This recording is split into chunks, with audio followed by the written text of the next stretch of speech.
Hello, everybody, and welcome to another episode of the Guitar Souls podcast. This is episode number 84, and we're coming at you again from a lockdown in Scotland. It's absolutely fantastic. I am one of your hosts, Mr. Levi Clay, and I am here with my good friend, Mr. Mike McLaughlin. How is it going, bud?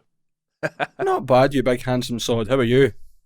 I'm having a shitter, mate. An absolute shitter. Melissa came over to film some videos, and as soon as we sat down, we set up a nice camera shot for her, and then I went to set up a nice camera shot for me because I'm really, well, she's certainly into this live recording thing. It has to be done in the room together. There's no point me doing the guitar and then her doing the voice because it's not really a performance.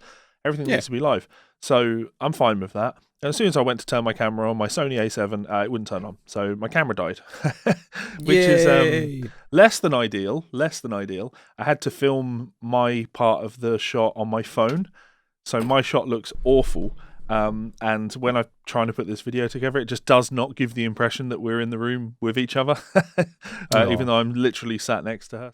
When I'm old and my time is gonna pass, I will think of you and I will smile.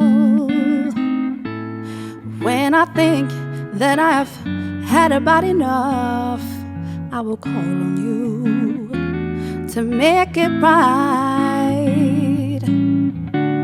Life gives me a heartache, and people, they do me wrong. If I have to wait another day, I've got you to keep me strong. Give me shelter from the storm. I'm a little bit annoyed about that, but more annoyed about the fact that now I have a camera that isn't working at the moment, and who knows how long that's going to take to get fixed.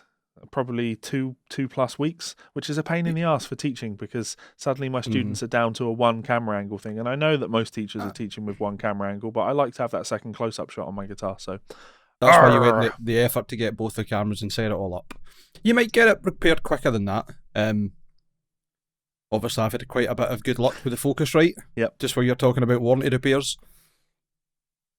I don't know. Did we speak about this last week? Yeah, you went on a 14-minute, if I recall, 14-minute play-by-play rundown of everything that had happened in your life. Everything that happened in my life. My life story in 14 minutes. So yes, the interface died. Contacted Focusrite. They get back to me asking for proof of purchase. I explained that I didn't have that. And they've said, well, we'll check the serial number and it is under warranty. So we're going to send you another one out and have the delivery driver just swap them on site. So you should have one right away. Yay! That's what I'd like. It would be really nice if Sony just said, yeah, cool, you bought this in May. It's definitely under warranty.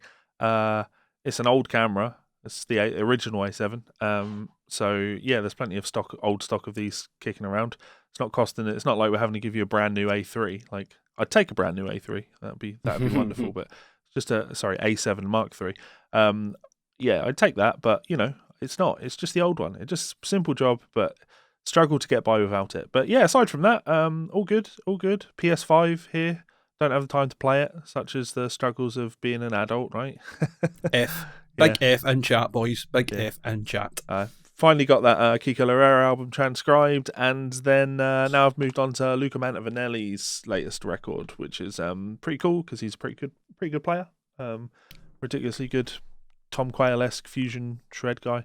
Nice. Big fan. So yeah, that's me. I'd struggle to transcribe his fucking name, never mind his music. Same, to be fair. We'll just go with Luca. Yeah.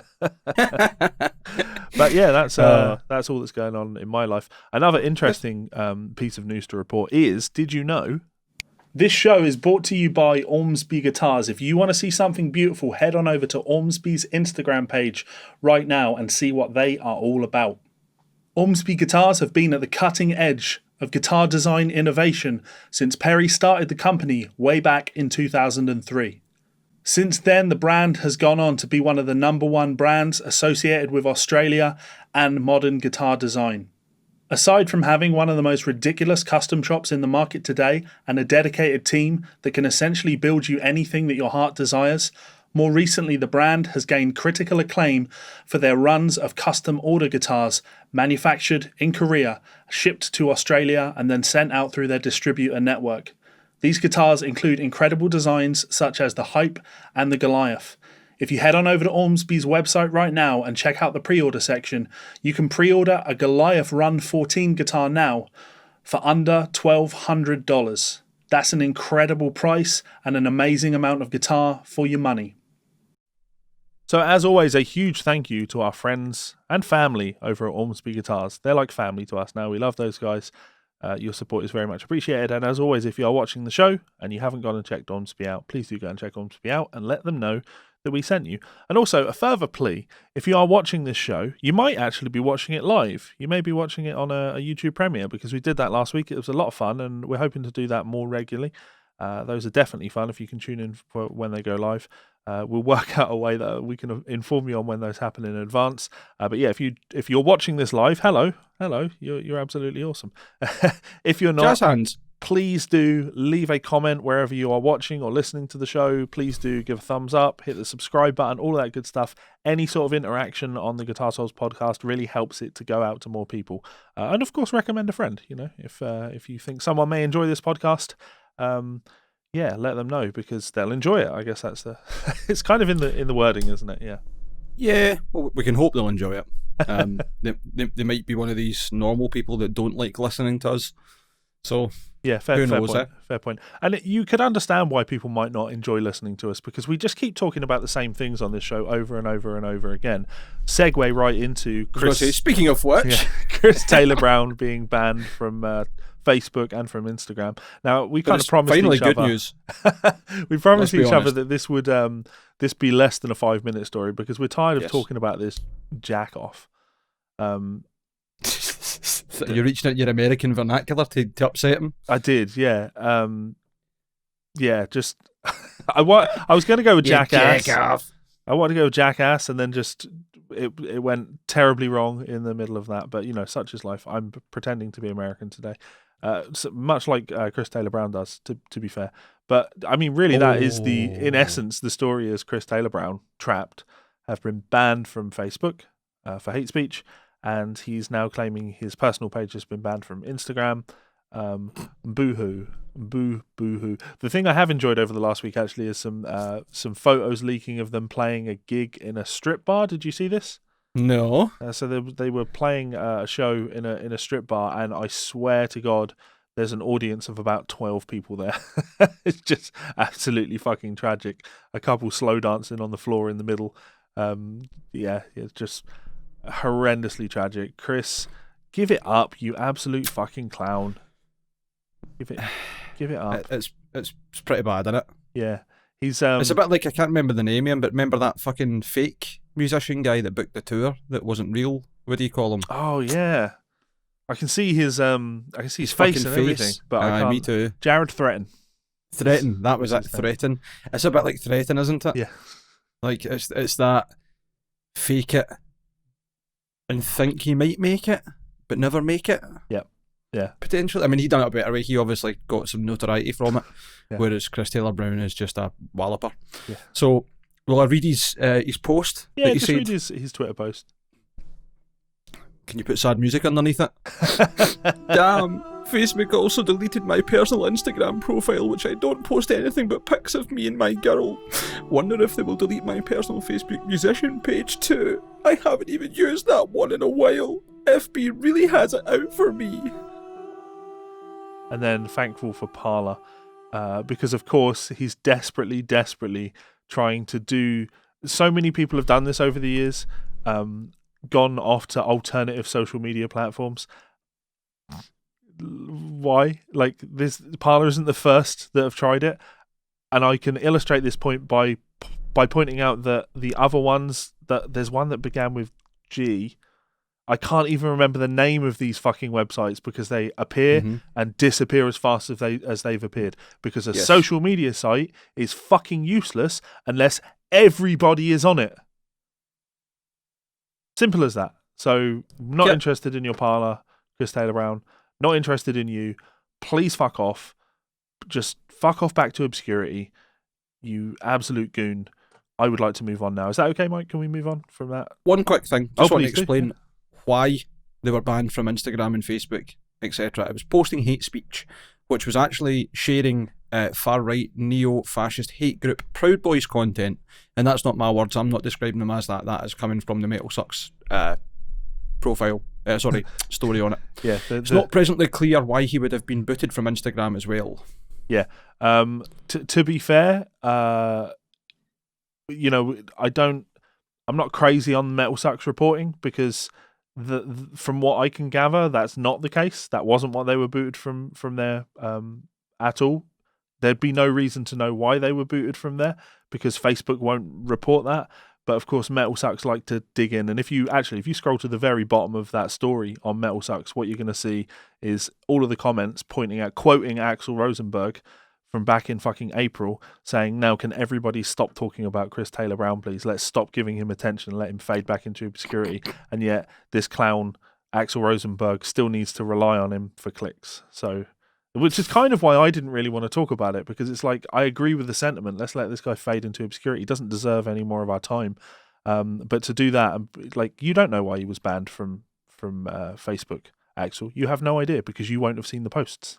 Simple as that. In fact, when you were originally reporting on this, you were honest enough to say that we don't know why, because there's no way for us to see the posts. But of course, the Chinese whispers happens, and it goes round and round, and who knows? Obviously, we know that he has made shout outs to Proud Boys, but I don't think for a second that he will have been making. He posted a flyer on his Twitter, which he claimed was the thing that he was booted off of Facebook for. But again, no way to verify it, so who knows? I certainly won't be trusting Metal Sucks. yeah. So on that note, fuck Chris Taylor Brown. Yeah, fuck him right into the ground. Obviously, their album Shadow Work didn't make a lot of money and was absolutely terrible. Speaking of not making a lot of money and things being terrible, Guitar Center will file for bankruptcy. Who saw that coming? I know. We reported on it, 2 episodes ago, which is another reason like I don't want to talk about this for more than a couple of minutes, because Totally. we just knew this was coming, but it seemed important that we kind of followed up, just to let people know. Said it perfect. It's a follow-up story. It's not something new. So, Metal Sucks reporting again, been terribly informal. As the world suspected they probably would, Guitar Center, the largest musical instrument retailer in the United States, has announced its intentions to file for Chapter 11 bankruptcy protection after negotiating a debt-cutting deal with key investors and lenders, USA Today reports. I'll just read this quote. Guitar Center said Friday it had reached a restructuring deal with its controlling owner, a fund managed by private equity firm Ares Management, that's a name that rings a bell, which acquired its stake in Guitar Center in 2014. The company said it also got support for its deal from new investors Brigade Capital Management and a fund managed by the Carlyle Group from various lenders. So it seems like quite a lot of people have chipped in to stop this going under. Yeah. Which we see time and time again, these Chapter 11 bankruptcy protections. Again, it feels like we run with stories like this so we can criticise websites like Metal Sucks, because you absolutely know that they went with Guitar Center will file for bankruptcy, trying to imply and get you to click on it based on the idea that Guitar Center are going out of business.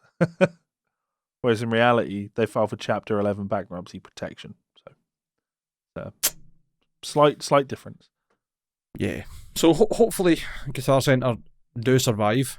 I know quite a few people who have worked or do work for Guitar Center, whether they've got positive or negative stories. I wouldn't want to see anyone out of a job. Sure. I'm not necessarily bothered about the company per se or the profit lines, but during the pandemic, people don't need to lose their jobs. Yeah. So fingers crossed things go better with that. You got any feelings on it, or do you want to just happy with that as an update and we'll boost on? It's one of those things, isn't it? Like, we live in the UK, so we don't have any real first-hand experience of Guitar Center. I know we've both, I'm certain we've both been to Guitar Center when we've been in the States. But yeah, it's just not really that much of a thing to us. No. And it's I mean, our equivalent, and it's not an equivalent, is Guitar, and it's totally not an equivalent, you know what I mean? I'd be disappointed if Guitar went under, but I think it's nowhere near as important and iconic to the musical instrument market as Guitar Center is struggling with words there, for the musical instrument market as Guitar Center is for people in the United States. So yeah, I'm glad, regardless of the what you're pointing out about people being in a global pandemic and people losing jobs is a bad thing. Therefore, actually, I would just say, just from a a preservation of our industry, Guitar Center is probably one of the more important stores to worry about keeping around. It's like we make fun of Gibson a lot, and we're going to make fun of them on this episode a little bit. Actually, I think we've got probably slightly more positive things to say about them on this episode, but For once. we would be disappointed if they went out of business. We want them to up their game, and same with Guitar Center. Like, I just want them to fix their reputation and provide for the community better than they have been, rather than just punishing all their workers and customers and shareholders, etc., by them going out of business. So yeah, we can move on. I was just going to say, speaking of going out of business. Oh, see, I was going to do a positive one. Yeah, my segue was going to be so from talking about something that's very unique to the American market, let's talk about something that's very unique to the UK market. I like that we both went for a segue there and they both would have passed. Just fighting each other on them. You get to decide who had the better segue. Yeah. He'll probably side with you because you're nice to him all the time and I'm barely ever on the YouTube comments. So, can you just write in the comments, Mike says, fuck Levi? Would that be alright? Thanks, mate. Go on then. Okay, I'll read this one. So this is Music Radar, and this is a UK story. This was only 3 days ago. Give the gift of peanut butter and help save UK music venues. You can even get a rude personalised label version of Jackpot for that special someone in your life. This is leaning into like you saying the word jack off, because that's all I thought about when I thought about a rude personalised label version of it. Yeah. And then like that's such an Americanism that doesn't get used in the UK. But apparently it's even better. With most UK grassroots venues unable to open during the current pandemic, charity the Music Venues Trust is looking for ways it can protect, secure and improve live music.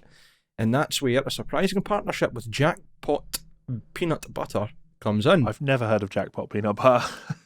Neither have I, but fuck it, it's good. Yep. We like peanut butter so much we're already sold at the mere mention of golden nutty goodness. But we're really pleased to see Jackpot is raising money for music venues in the UK by donating £1 from every pot sold to the Music Venue Trust. I mean, that's quite a lot from their profit. Well, usually you see things where it's like... Have you seen how much this peanut butter is? I'm going to guess like 4 or 5 quid. Yeah. Aye, but even then, like, good peanut butter does cost a lot. Sure. But that must be quite a lot off the top end, or like the top line. Usually when you see things where it's like, we are going to give to charity, you look at it and you're like, oh, 6 pence for every fucking sale, alright. So, credit where credit's due for that one, it's a good number. What's more, as well as the standard jar of Jackpot, there's the option to get yourself or a loved one a personalised rude label version. Give the gift of a pot with their name on and the brand's inspired slogan, Jackpot Motherfucking Peanut Butter. It was inspired by an obscure 70s rock song, Peanut Butter Motherfucker, by the equally obscure Detroit band Destroy All Monsters. Nice. A 500 gram pot is £5. We'll be going for the personalised rude label version at £7. Jackpot is vegan and gluten-free, available to order for Christmas until the 21st of December from jackpotpeanutbutter.com. I'm probably going to buy a jar. Go and do it. It's for a good cause, and peanut butter's class. Yeah, so I'm exactly the same. While we've been reading this story, I've been thinking I might order like 5 jars that say Guitar Souls on them, and maybe send some out to some of our more active fans, because Let's do it. I'm into that. I'm happy to chip in for that. That sounds good. Be cool. So yeah, good on you, Jackpot Peanut Butter, and I like peanut butter. What can I say? I'm a big fan. Okay, let's move on to speaking of old men. I was going to make the same segue. Yeah. You and I are amalgamating. Yeah, angry old men.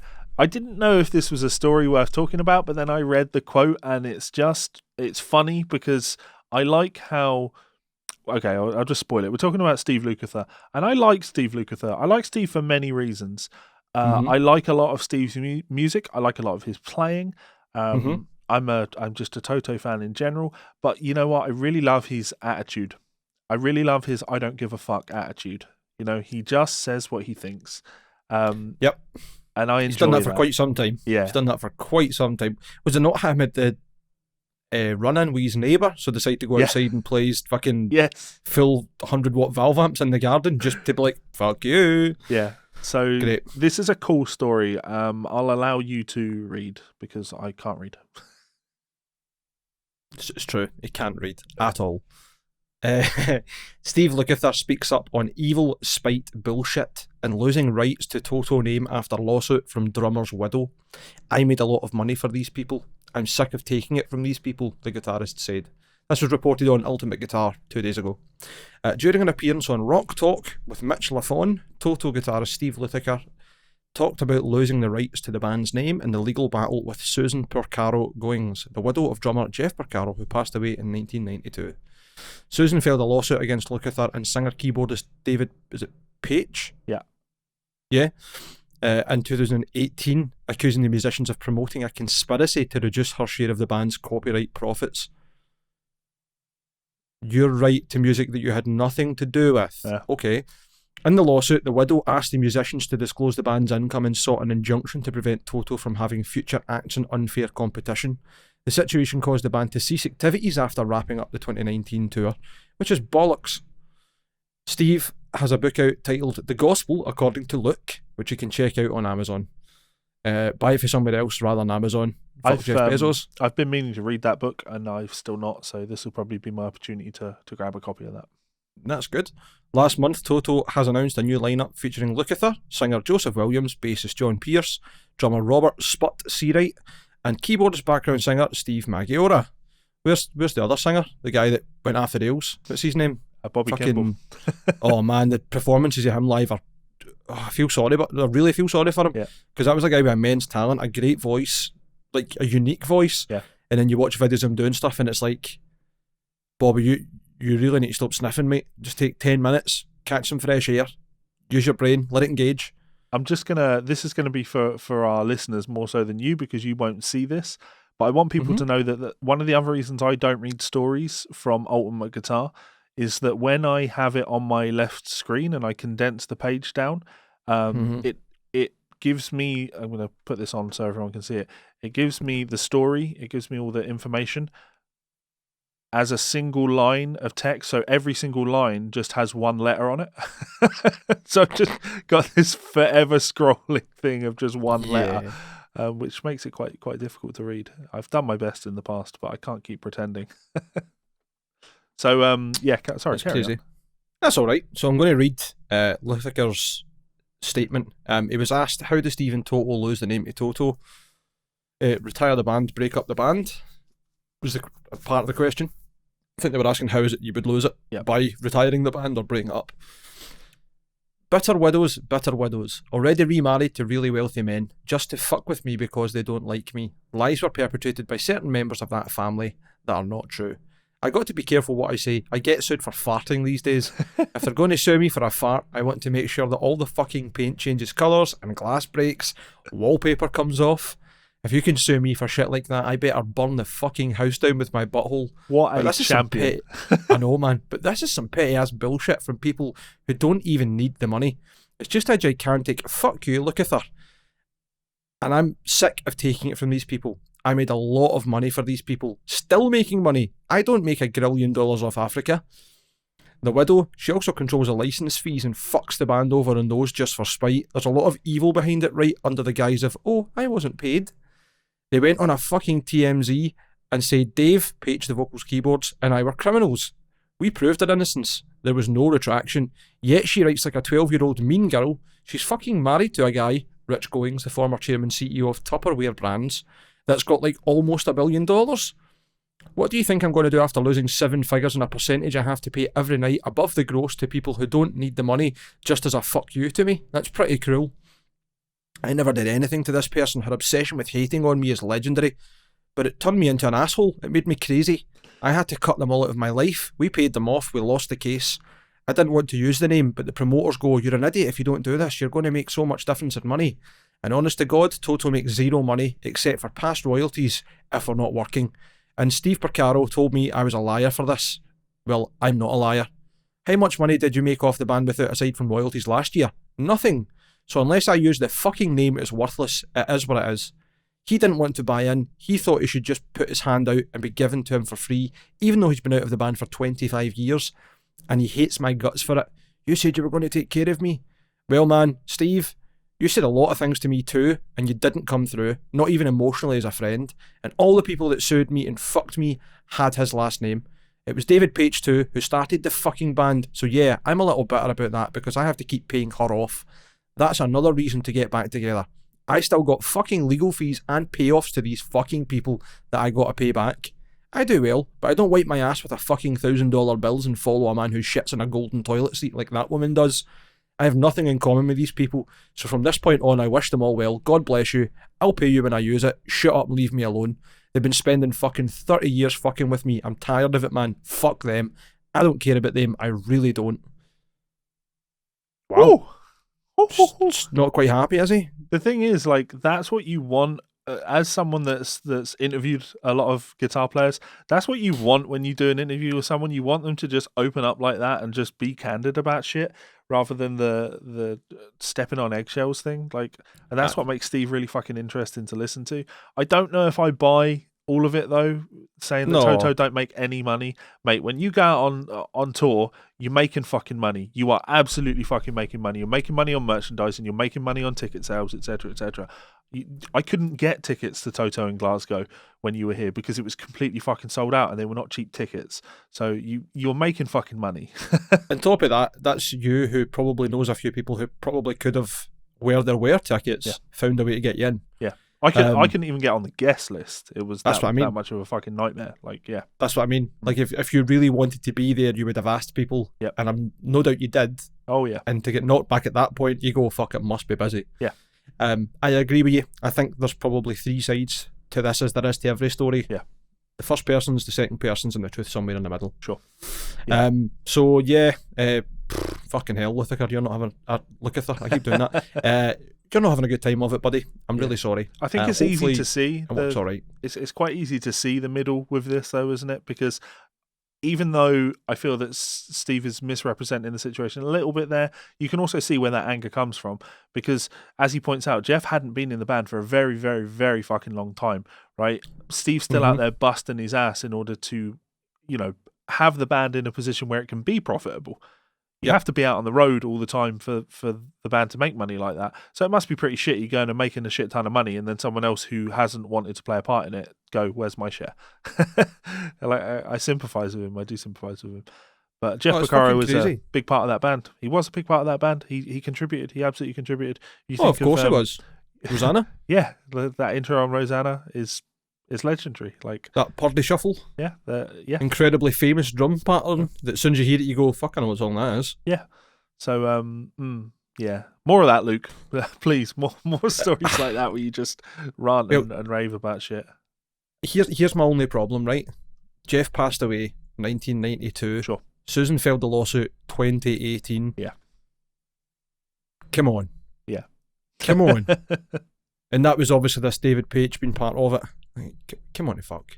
Yeah. Anyway, let's move on. Okay, another story that will probably get you even angrier. And I dug this up just before the show, and you're unaware of what's going on here, right?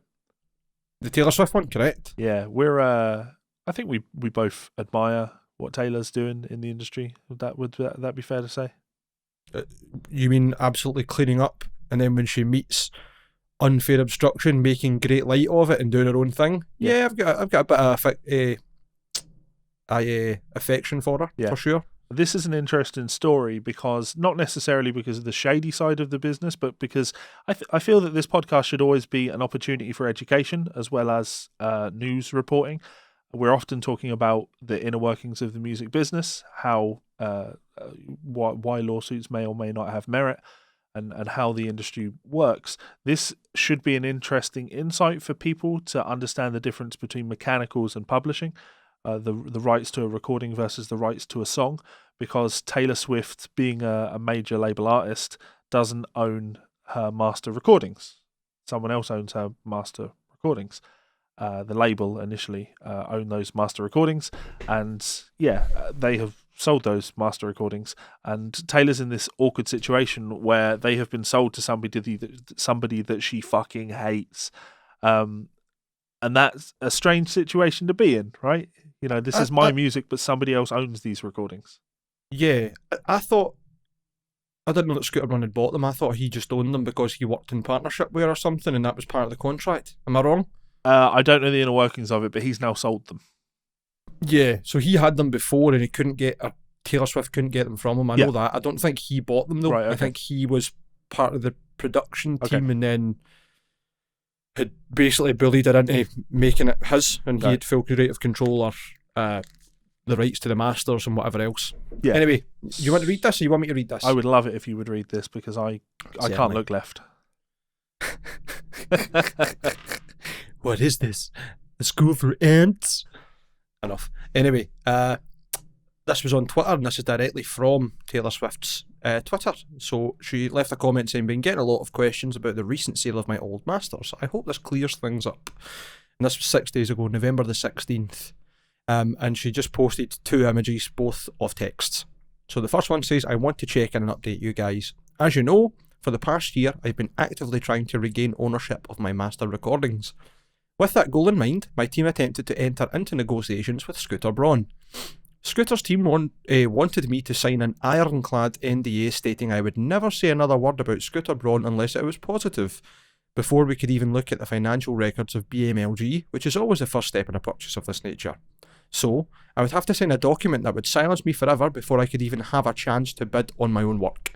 My legal team said that this is absolutely not normal, and they've never seen an NDA like this presented unless it was to silence an assault accuser by paying them off. He would never even quote my team a price. These master recordings were not for sale to me. A few weeks ago, my team received a letter from the private equity company called Shamrock Holdings, letting us know that they had bought 100% of my music, videos and album art from Scooter Braun. This was the second time my music had been sold without my knowledge. The letter told me that they had wanted to reach out before the sale to let me know, but that Scooter Braun had required that they make no contact with me or my team, or the deal would be off. As soon as we started communications with Shamrock, I learned that under their terms, Scooter Braun will continue to profit off my old music catalogue for many years. I was hopeful and open to the possibility of a partnership with Shamrock, but Scooter's participation is a non-starter for me. I have recently begun re-recording my older music and it's already proven to be both exciting and creatively fulfilling. I have plenty of surprises in store. I want to thank you guys for supporting me through this ongoing saga, and I can't wait for you to hear what I've been dreaming up. I love you guys, and I'm just going to keep cruising, as they say. Taylor.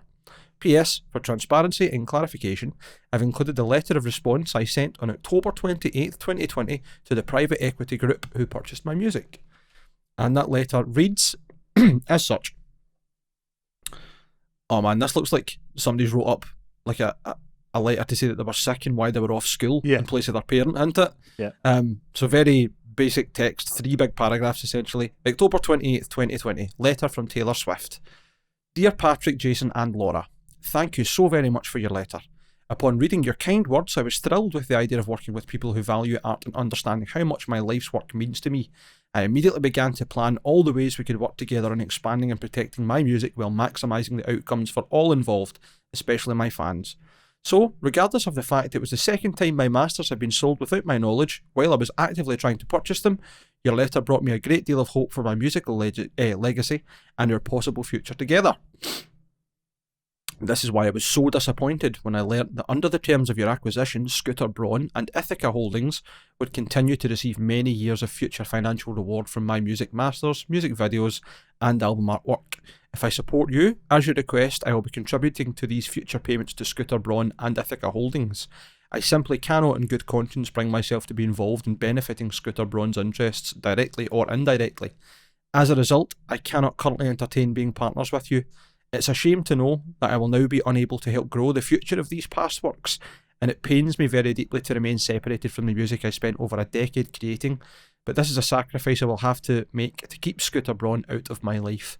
I'm very sorry he has put you in this position. I wish this could have had a better outcome, and please do let me know if your firm is ever completely independent from Scooter Braun and his associates. I feel the need to be very transparent with you. I will be going forward with my original re-recording schedule and will be embarking on that effort soon. I know that this will diminish the value of my old masters, but I hope you will understand that this is my only way of regaining the sense of pride I once had when hearing songs from my first 6 albums, and also allowing my fans to listen to those albums without feelings of guilt for benefiting Scooter. Sincerely, Taylor Swift. Really well written, very, very articulate, and she's a smart girl. There's no 100%.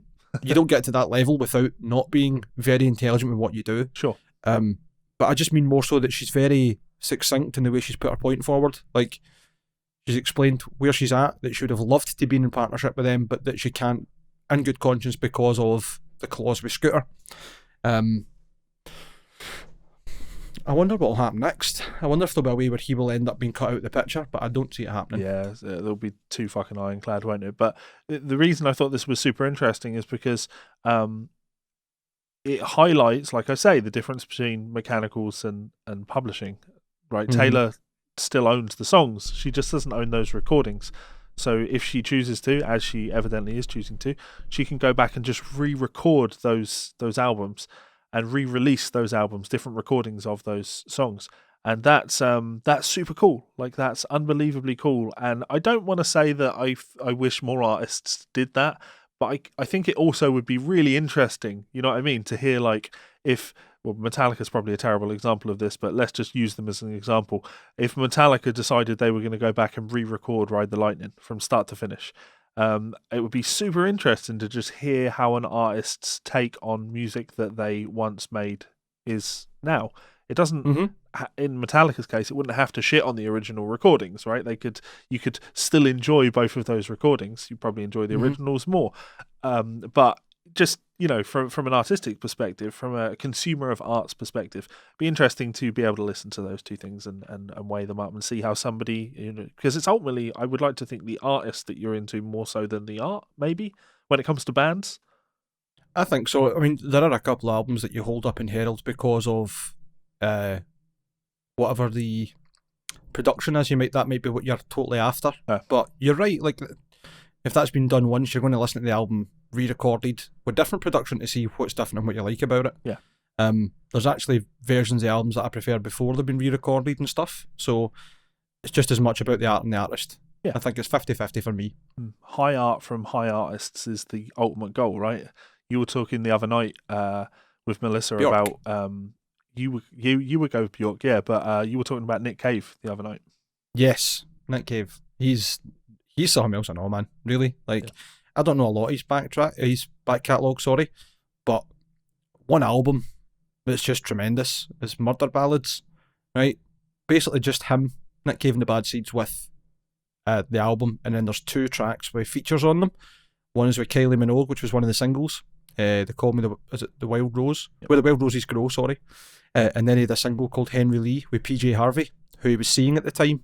And fucking hell, man, those 2 songs are high art. That full album is just visceral stories about murder and death, and really macabre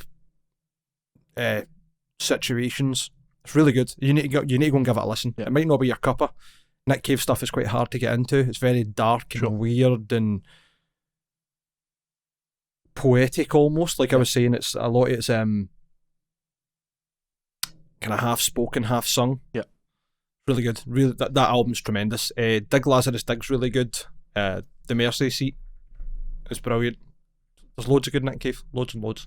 Because he's an artist that makes art, and I know too many. Yes. There are tons of bands that I'm into. Like, I love Symphony X. I don't know why I just decided to go with Symphony X, but because you love them.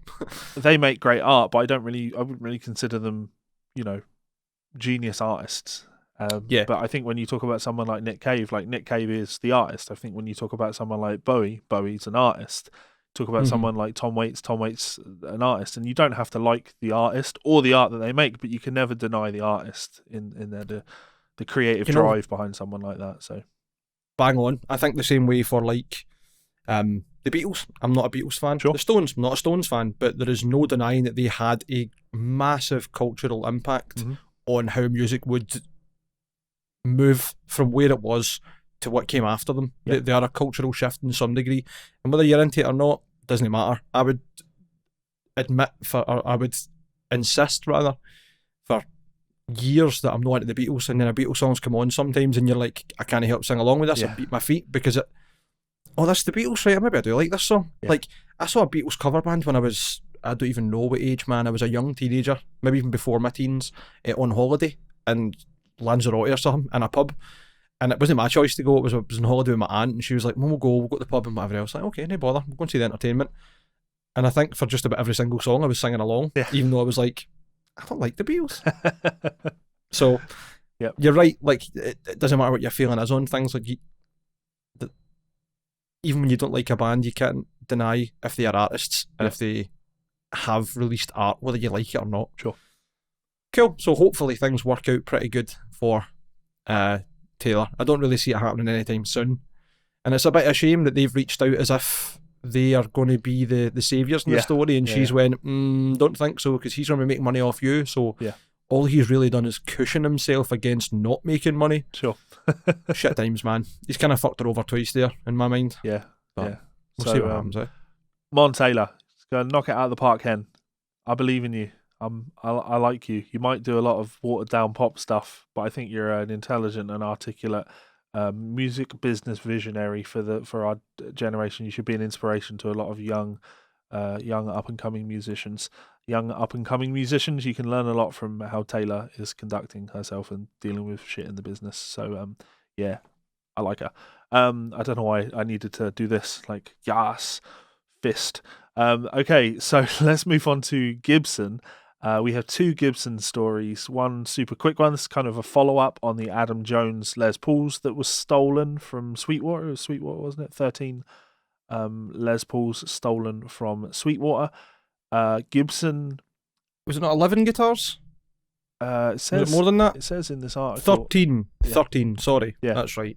So, obviously everyone was like, that exact palette with those exact guitars was targeted, and there was no CCTV and no record MD about. That exact palette worth over $100,000. What a great bit of luck that must have been for the random and unknowing thief. Not. But in a small twist, things are actually looking on paper, because it's not happened yet, quite surprising. Like this isn't the kind of thing that we would report usually, especially not about Gibson, which is nice. So do it. Aye. Okay, so this is a letter. Doesn't have anywhere that's been sent to, but it's got the Gibson logo in the top left and Adam Jones 1979 in the right. November 16th 2020. Since 1894, the Gibson story has been central to the development of sound and the guitar itself. Think maybe you're overstating it there. You've got some stake to that, but let's behave. Now, more than a century after Orville Gibson started building instruments, the newest chapter in the Gibson story is being written thanks to artists like Adam Jones and fans like you. I'm not really a fan, but okay. Adam and I wanted to send you a personal letter to say thank you for your patience while we investigate the issue, and together came up with a solution. I'm assuming this has been written directly to one of the people that bought one of the guitars. Yeah. Sweetwater, you and our artists are the centre point of our mission to keep Gibson the most relevant, played and loved guitar. I mean, you might be 2 of 3, you're definitely not the most relevant.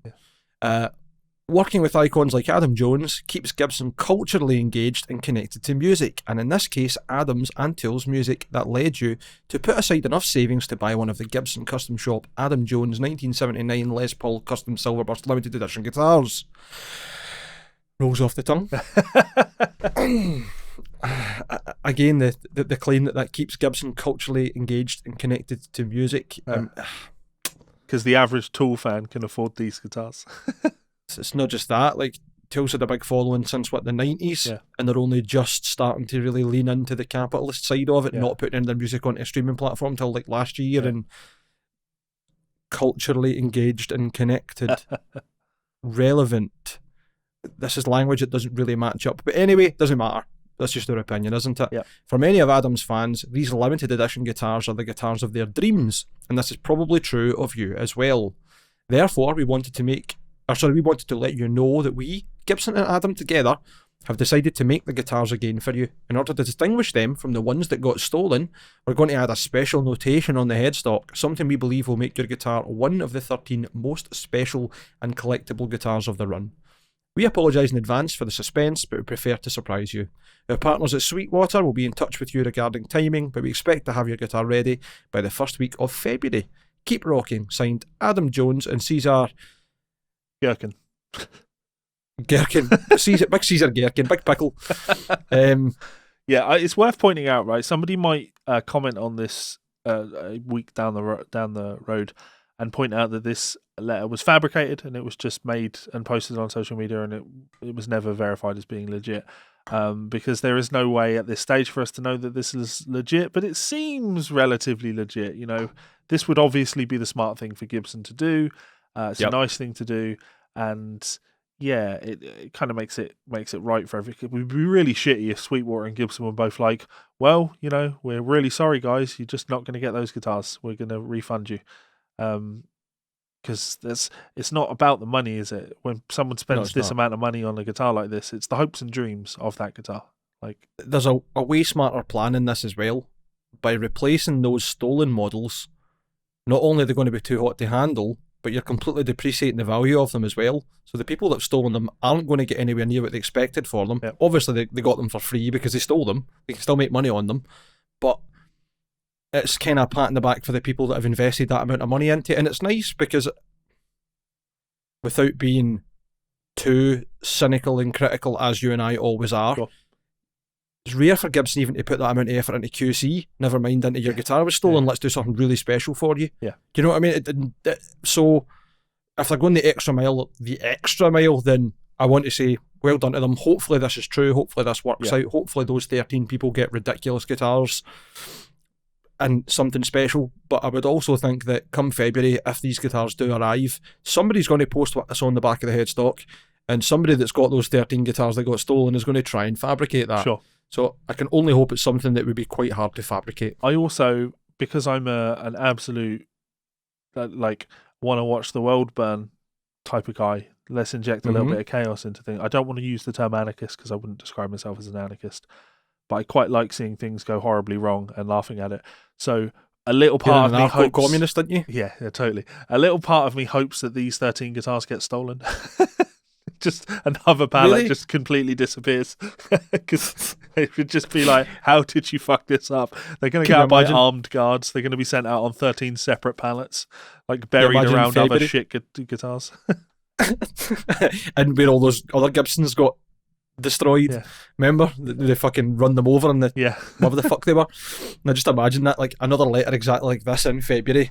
Somehow it's happened again. We're really sorry. This time you're getting, I don't even know, man, some other terrible Gibson We're going to send you a collection of Adam Jones pubes, just clippings of Adam Jones pubes. Because to be fair, I think the average Tool fan probably would pay $10,000 for some of Adam Jones's pubes. Shall we move on to the put second? Them in a pipe and smoke them. The second Gibson story. Yes. I'm unsure how I feel about this one. I think I know exactly how I feel. People wanted me to be raging about this, but I just don't know if I'm all that raging about this. So I'm not raging. Yeah. Certainly not raging. Go on. I'm more it's just beating a dead horse, man. It just seems to be any way to make money from someone that can't make money from it themselves and has no claim to fight back on it. Gibson releases 10k custom shop Jimi Hendrix Flying V and SG custom guitars. The wind cries expensive was the subheadline 4 days ago on Music Radar. I'm not going to read through the full article. As we said, the last episode, we're both pretty focused on trying to bring more content about us talking rather than reading stories and stuff. So if that is what you want, and if that's what you don't want, please let us know in the comments, because we'd rather do what you want to hear rather than go, well, we're going to go our own way and you don't want to listen. We want to be authentic for us, but at the same time, there's no point in us doing whatever we want and then everybody goes, well, that's shit, I don't want to hear that. Sure. How do you feel about this? So I think it's just a really, really greedy money grab, because the family will be getting their share. Okay. Like, I'll tell you why this doesn't bother me. Because we're talking about Gibson, who at one point released a Jimi Hendrix Strat. Yes. Like, at least this is in line with something Jimmy would have played. And all right, $10,000 is a lot of money. It is a lot of money, and I actually want to punch myself for wanting to say what I'm about to say. But is it a lot of money for a custom shop Gibson? Well, yes, it is. But again, comparatively, looking at the Adam Jones guitar, that was $10,000. The custom shop Brent Mason Telly was $10,000. It feels shitty being able to justify these at $10,000 because it's still a just ridiculous amount of money. But these are going to appeal to a very specific market. And I think the very specific market that this appeals to, £10,000 for a custom shop Gibson's not the end of the world for them. So, those lucky bastards that can afford to spend 10 grand on one guitar. yeah. Bastards. So I'll just give you a wee quick rundown of the run then. Sure. So there's limited edition Jimi Hendrix 67 SG Custom in aged Polaris White, which is apparently an exact replica of the guitar that Hendrix used on September the 9th, 1969 for his second appearance on the Dick Cavett Show.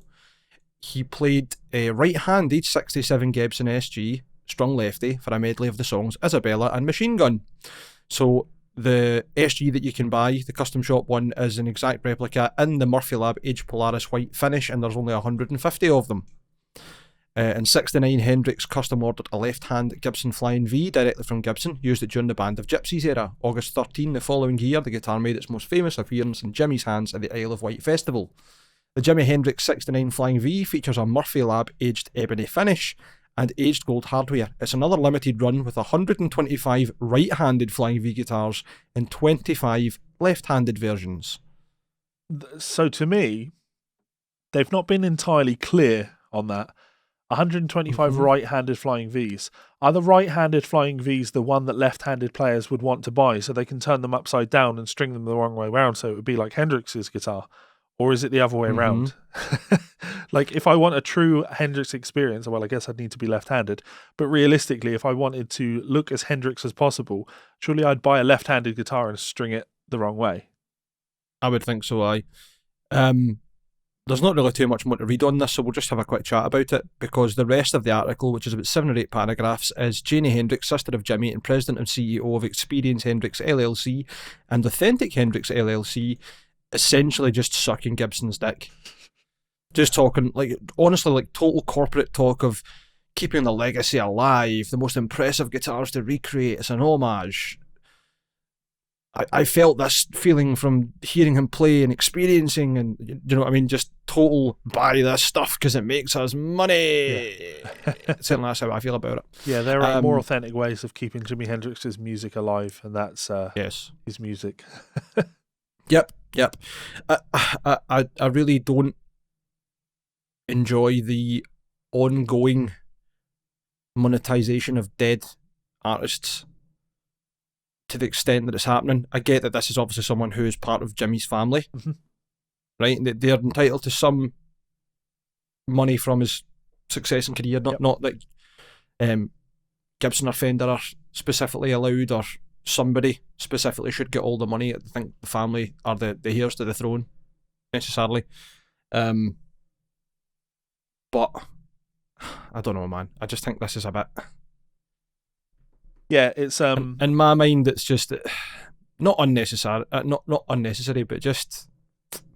Well, I just think that, and again, I didn't know Jimmy personally, obviously, but I imagine that the idea of a $10,000 guitar is just not what he would have gone for. It was just the antithesis of what he was about. He never would have spent $10,000 on a guitar. So, are you really capturing that spirit of Hendrix?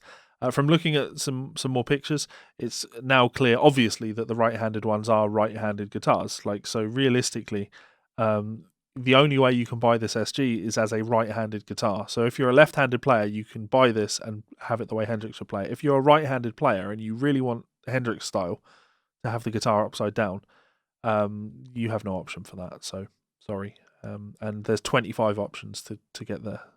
No, if you're right-handed, you buy the left-handed one and swap it upside down. There's only a right-handed SG. Right. Oh, the SG. Sorry, I thought you said the V. Yeah. Sorry. So there's only 25 opportunities to buy the Flying V because, yeah, spend your money, please do spend your money. Just the idea of offering a left and right-handed model, just I don't know. I just think that's a bit like, we want to make as much money as possible, not that we want to make this as available as possible. Yeah. You know what I mean? I'm sure I remember back in the day, Kurt Cobain having a Jag Stang released, his signature Jag Stang that wasn't available in a left-handed model. Like, that says everything that you need to know about corporate musical instrument manufacturers. Yep. We're not making left-handed guitars. Not profitable enough. Aye, that's it. Well, I think even, not to speak badly about them, but I think even Perry and the Ormsby guys have had that